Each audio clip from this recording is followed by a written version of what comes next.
네, 안녕하세요. 586 전체주의 집단의 폐악질을 끝장낼 수 있는 상황이 하루하루 무르익어 가고 있습니다. 이 와중에 우리 보수 공화 시민을 위한 기운나는 뉴스와 해설을 전해드리려 최선을 다하고 있는 세뇌탈출입니다. 오늘은 윤석열이 만들어가고 있는 초대형 여의도 수족관에 대해서 말씀을 좀 여쭈고자 합니다. 지금 상황을 보면 윤석열 비교적 안정되게 잘 풀어가고 있습니다. 이 와중에 당에 대해서는 여의도로 몰아놓고 정치권 전체를 몰아놓고 니들끼리 지지고 볶아봐. 나는 내 할 일도 많아. 라고 그런 전략으로 나가고 있다고 보입니다. 여의도 바깥 행정부 그쪽을 굳힘으로써 여의도를 하나의 그 거대한 수족관으로 만들어서 자체 생태계에서 지지고 볶도록 만드는 그러한 전략이 하루하루 먹혀 들어가고 있는 것으로 보입니다. 먼저 세뇌탈출 자유구독료 부탁 말씀 올립니다. 아시다시피 저희 세뇌탈출은 통상 광고가 붙지 않은 상태에서 게시가 됩니다. 운이 좋으면 하루 만에 광고가 붙고 운이 좀 없으면 일주일 열흘 지나서 광고가 붙습니다. 도와주시면 보다 좋은 컨텐츠로 찾아뵙는 데 커다란 힘이 되겠습니다. 먼저 이제 그 경북대 의대 교수 정호영 씨, 그 보건복지부 장관 지명자, 거기에 대해서 좀 말씀을 드리고자 합니다. 제 주변에서도 이거 정호영 좀 비판해야 되는 거 아니냐, 비판해야 되는 거 아니냐, 뭐 이런 말이 있었는데 저는 이렇게 누구 비판을 할 때 사실 조국 때도 제가 많이 비판 안 했어요. 비판을 할 때 좀 확실한 게 다 드러나지 않으면 이런 사적인 거는 좀 비판을 좀 늦추는 그런 성향이 있습니다. 그래서 좀 그런 성향 때문에 좀 늦췄죠. 그런데 이제 드디어 이제 내막이 다 드러나죠. 내막이 드러나서 까고 보니까 굉장히 정상적이다 이런 얘기가 나올 수밖에 없습니다. 의혹은 두 개였죠. 그 딸에 대해서는 이제 서울대를 나와서 경북대 의전에 편입을 한 딸인데 그 편입이 특혜 아니냐 이런 말이 이제 의혹이 나왔었습니다. 그런데 이제 팩트를 보면 1차 합격이 33명인데 이 편입 점수가 38등이에요. 그러니까 못 들어가는 경우입니다. 원래는. 그런데 그 당시에는 이 중복 신청이 가능했기 때문에 10명 정도가 빠지는 바람에 운이 좋게 5번째 예비 후보인데 편입이 된 겁니다. 그러니까 이게 뭘 뜻하냐. 봐주려고 그랬으면 짜고 만약에 봐주는 것 같았으면 1차 합격 33등 안에 들어갔지. 될지 안 될지 모르는 38등을 어떻게 해놓냐. 그런 얘기가 성립을 합니다. 두 번째 팩트는 이 3번 면접방이라는 게 있대요. 면접을 이제 1번 방에서는 뭐 요 과목을 하고 2번 방에서는 요 테마로 하고 3번에서는 요 테마로 하고 하는데 이 3번 면접방이 계량적 추론 능력이라고 합니다. 즉 다시 말해서 예를 들면 3 곱하기 5 곱하기 40이 얼마인가를 논리적으로 증명하시오. 뭐 이런 거라요. 그러니까 이게 이 답이 계량적으로 명확하게 나오고 그 계량적 답에 이르는 그 논리적 추론 과정이 명확하면 그냥 만점을 주는 그런 방이래요. 그러니까 3번 면접방에서 만점 받은 사람은 수두룩하답니다.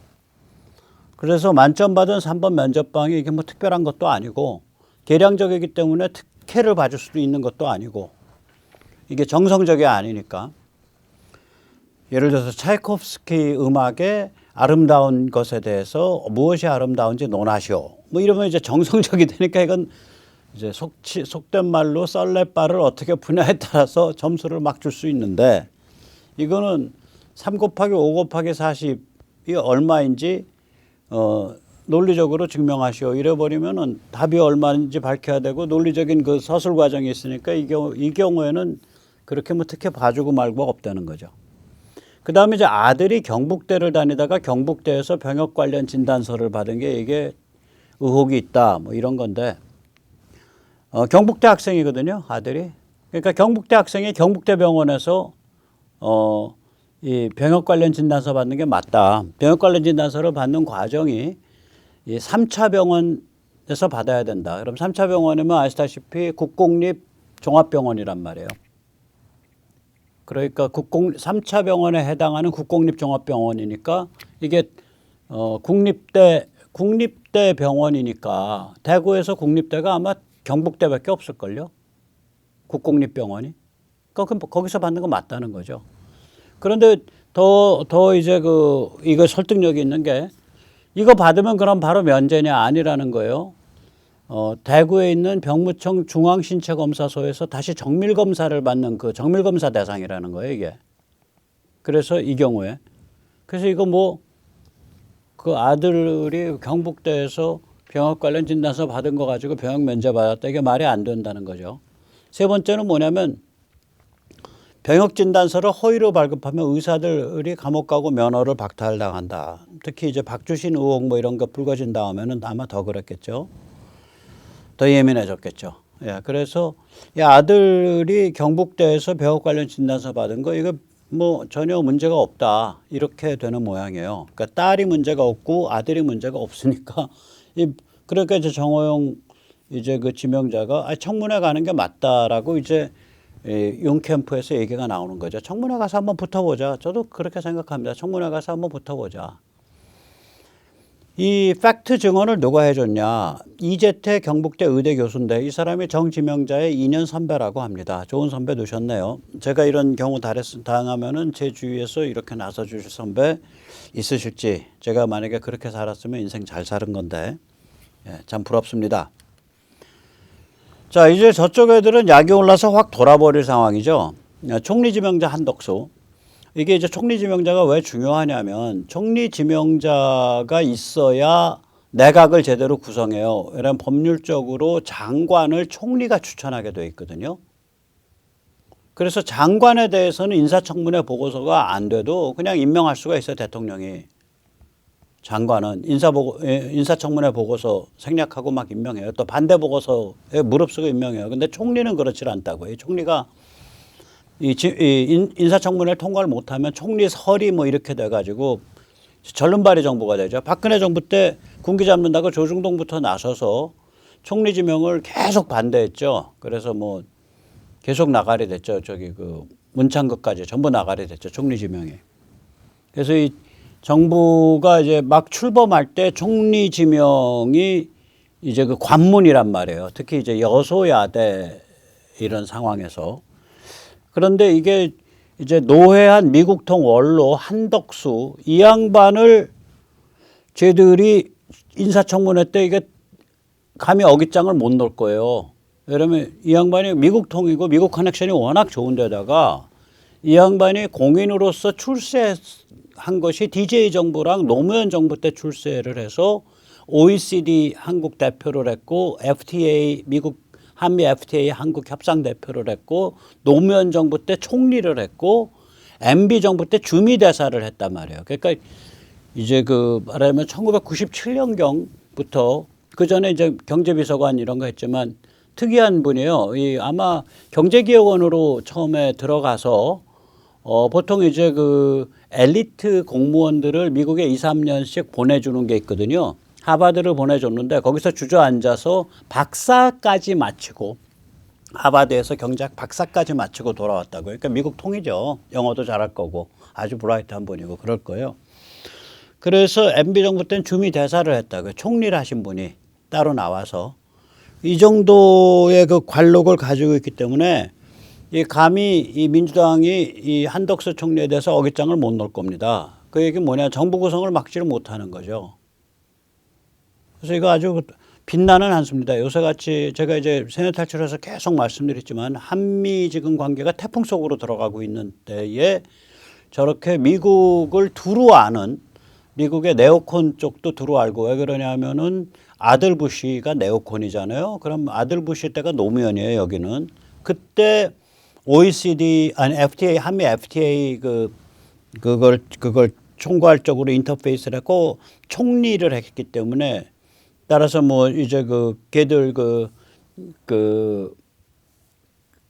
저기 어디야 캠프 험프리 그러니까 주한 미군이 세계 최대의 해외 미군 주둔기지인 평택 기지로 옮기는 과정 이런 거 다 옆에서 거들고 그런 분이란 말이죠. 그래서 아마 어마무시한 미국 통일 겁니다. 그래서 이거 감히 어깃장 못 놓고 아까도 말씀드렸지만 지금 한미 관계가 태풍 속으로 이제 들어가고 있는데 아주 필요한 중요한 역할을 할 수 있다고 봐요. 이 한덕수 총리가. 그 다음에 이제 법무장관 지명자 한동훈. 이거 이제 민주당 입장에서는 칼질해서 이제 낙마시키고 싶겠죠. 근데 이게 뭐냐면 이거를 칼질해서 인사청문회 보고서를 채택하는 거를 거부하고 물을 먹인다 그러면은 이거는 윤석열 정부의 그 말하자면 흠집을 내는 일이 아니라 오히려 윤석열 정부에 훈장을 달아주는 일이죠. 왜 그러냐면 지금 한동훈에 대한 사람들의 민심은 뭐냐면 야, 한동훈이 확실한 칼잡이야. 야, 동훈아, 그 법무장관 한 다음에 그 쟤들 그 저기 부패한 대장동 자본주의, 마피아 자본주의, 중국식 관시 자본주의 저거 한번 손 좀 단단히 봐라. 뭐 이런 그 바닥 민심이 있단 말이죠. 이 바닥 민심을 한동훈 법무장관 지명자가 업고 있는 거기 때문에 저희들이 인사청문회를 거부를 하면 쫄리면 뒤지시든가. 그러니까 쫄려서 인사청문회 안 한다라는 그러한 이제 그 역공을 받는 거란 말이에요. 그러니까 이게 재미가 없다고요. 한동훈 그 애먹이는 게. 그 다음에 이제 그래가지고 정용호를 타겟을 한 거예요. 정용호 저거 제2의 조민이다. 그래서 심지어 조국이까지 빗대가지고 저기 뭐 정용호를 나 털듯이 털었으면 지금 살벌하다 뭐 이런 식의 아마 취지의 발언을 했던 것 같은데 조국도 좀 방정을 떨은 거죠. 실제로 까고 보니까 아무것도 없네. 그래서 이 정호용을 제2의 조민 아버지로 겨냥을 했었는데 까고 보니까 이게 지극히 정상이다 말이죠. 그러니까 약 올라서 돌아버리려고 하는 것 같아요. 윤석열 지금 캠프 진영을 잘 짜서 잘 밀어붙이고 있습니다. 자, 이렇게 지금 윤석열 캠프를 보면 제가 보기에는 감히 이제 한동훈을 지명하는 거 보고 이걸 제대로 이제 막 가고 있구나 그런 생각이 들었어요. 한동훈이 뭐 본인 역량이 어떻든 이걸 떠나서 그 상징 자체가 제대로 된 칼잡이가 법무장관 맡는다 이 상징이거든요. 그래서 이 보면은 제가 보기에는 그다음에 국정원장 여기도 또 사상 최초로 국정원 공채에서 원장을 뽑았죠. 그 얘기 뭐냐면 국정원이 뭐 여기 세뇌 탈출선 제가 얘기를 못합니다. 아무튼 뭐 예를 들면 뭐 몇 명의 정원이라고 치자고요. 그게 10,000명은 안 넘어요 국정원. 그러면 국정원에서 뼈가 굵은 사람은 자기가 직접 아는 사람이 2-3천 명 될 거고요. 직접은 모르더라도 바로 한 달에 전화 걸어서 야 백모 그놈 어떤 놈이야 하고 전화 걸으면은 바로 정확한 소스를 그 소스들을 한 100명, 200명을 알고 있단 말이에요. 그러니까 이거 무슨 얘기냐면 국정원 출신이 되면은 국정원 직원들의 사기가 올라갈 뿐만 아니라 지금 사기가 많이 떨어졌었죠. 특히 국정원 직원들이 윤석열 당선자를 많이 원망합니다. 왜냐하면 윤석열 그 당선자가 검찰을 하고 있을 때 검찰 조사받다 자살한 사람들이 한 2-5명 있잖아요. 국정원 직원들이. 그래서 많이 원망하는 마음이 있었어요. 그런데 이제 국정원 직원들 이렇게 마음도 좀 푸근해지고 뿐만이 아니라 무엇이 지뢰고 어디가 쓸만한 사람인지 내부자만큼 잘하는 사람이 어디 있냐고요. 그 내부자가 그래서 그것도 제대로 간 것 같다라고 보고 있고요. 그 다음에 이제 감사원 요번에 감사원도 좀 제대로 이제 문재인과 이제 힘겨루기 해서 제대로 된 감사위원들 집어넣은 것 같아요. 그 다음에 국세청은 이제 좀 두고 봐야 되고요. 그리고 경찰청장 좀 두고 봐야 되고요.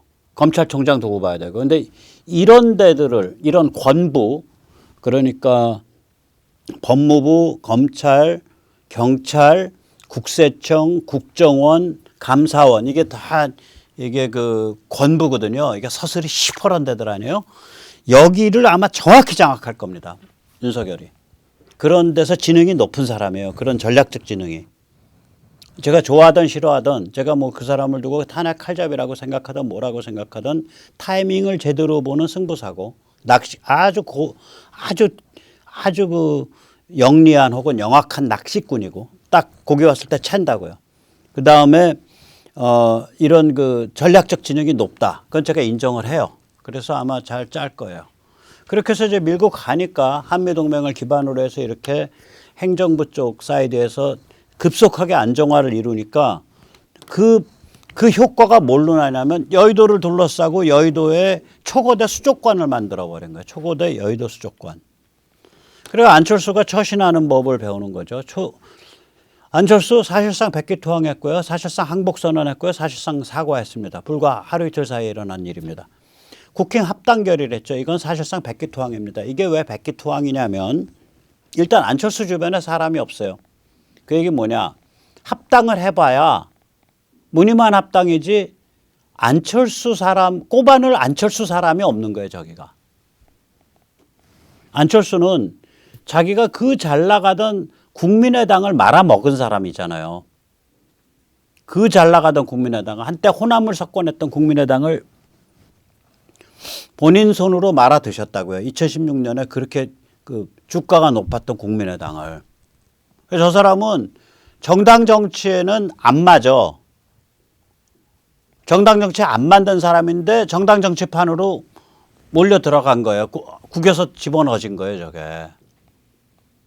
바깥에 뭐 장관을 하고 뭐 이러면서 무슨 뭐 힘 좀 쓰는 정부 기관장을 하고 이래야 저게 설칠 수 있는 사람인데 정당 정치판에 몰려 들어가면 지금 저 사람의 포지셔닝이 2016년 서슬이 시퍼렀던 그 국민의당 안철수의 100분의 1 정도밖에 안 나오는 게 몸값이. 백기투항한 겁니다. 백기투항한 거예요, 그냥. 그 다음에 이제 내각 인선에 윤 대통령의 뜻을 존중하겠습니다. 그러니까 국정 운영에 대해서 숟가락 안 놓겠다. 사실상 항복선언을 한 거예요, 저게. 그 다음에 최근 들어서 왜 일정 취소하고 어깃장 났었잖아요. 거기에 대해서 일정을 취소했던 것은 제가 추진했던 사람들한테, 제가 추천했던 사람들한테 미안해서 일정을 취소했습니다. 무슨 얘기냐. 자기가 장관의 모 씨하고 잔뜩 추천했는데 그게 줄줄이 낙마되니까 속상해서 일정 취소한 거지 뭐 특별한 뜻 없다. 이거 뭐냐면 어깃장 놓았던 것에 대한 사실상의 사과라고요. 이 사진을 딱 보면 아시잖아요. 안철수 지금 하루살이 목숨 이준석과 동급이 돼버렸잖아. 윤석열의 지금 전략은 뭐냐면 오케이 여서야돼야. 근데 국민은 부글부글 끓고 있고 나는 행정부를 어떻게든 끌고 나갈 힘이 있어. 그리고 나는 조중동 못 가불게 할 힘이 있어.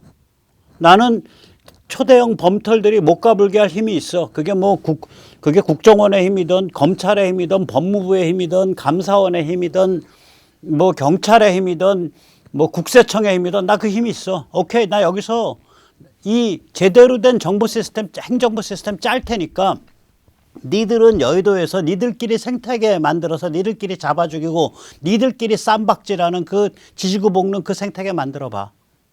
초대형 여의도 수족관을 만들어 버린 거예요. 굉장히 고단수예요. 굉장히 고단수입니다. 인정합니다. 네. 윤비어 청관 아니고요. 실력으로 인정한다는 뜻이에요. 저도 배 아파 죽겠어요. 왜 저렇게 잘 풀고 있지? 배가 무지개 아픕니다. 자, 그래서 지금 윤석열이 시진핑에게 이제 한국인이 중국 공산당에게 보내는 메시지가 이제 잡히는 거예요. 그 난잡한 여의도가 수족관으로 딱 관리가 되고